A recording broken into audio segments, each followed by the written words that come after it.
సాక్షి life మీ ఆరోగ్య నేస్తం. Subscribe చేయండి.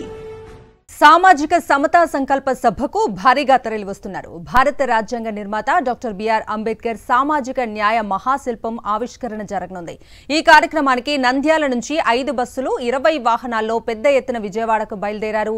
జెండా ఊపి బస్సులను ఎమ్మెల్యే శిల్పా రవిచంద్ర కిషోర్ రెడ్డి ప్రారంభించారు. డాక్టర్ బిఆర్ అంబేద్కర్ ఆశయాలను సీఎం జగన్ సాకారం చేస్తున్నారని కొనియాడారు.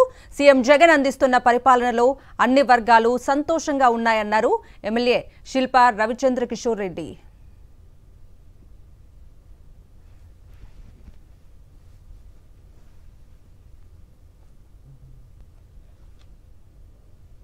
ఈ రాష్ట్రంలో మన జగనన్న ప్రభుత్వం ఏర్పడినప్పటి నుంచి పేద బడుగు బలహీన వర్గాలకి ఏదైతే మార్గనిర్దేశం చేశారో డాక్టర్ బిఆర్ అంబేద్కర్ గారు, ఆ మార్గంలో ఈరోజు పయనించడమే కాకుండా వాళ్ళ మాటలు ఏ రకంగా అయితే ఆయన చెప్పారో ఈరోజు మన రాష్ట్రం అంతా కూడా ఆ విధంగా పయనించేటట్టుగా చేస్తున్నటువంటి మహానేత మన జగన్మోహన్ రెడ్డి గారు.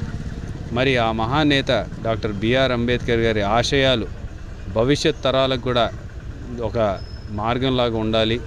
వాళ్ళు చేసినటువంటి త్యాగాల్ని గుర్తించాలి, భావితరాలకు కూడా వాళ్ళు చేసినటువంటి ఫలాల్ని అందించాలి అని ఒక మంచి సంకల్పంతో ఈరోజు దాదాపు 200 అడుగుల ఎత్తైనటువంటి బిఆర్ అంబేద్కర్ గారి విగ్రహ ఆవిష్కరణ విజయవాడలో జరుగుతూ ఉండడం నిజంగా పేద బడుగు బలహీన వర్గాలకి అందరూ కూడా చాలా సంతోషపడే అంశం.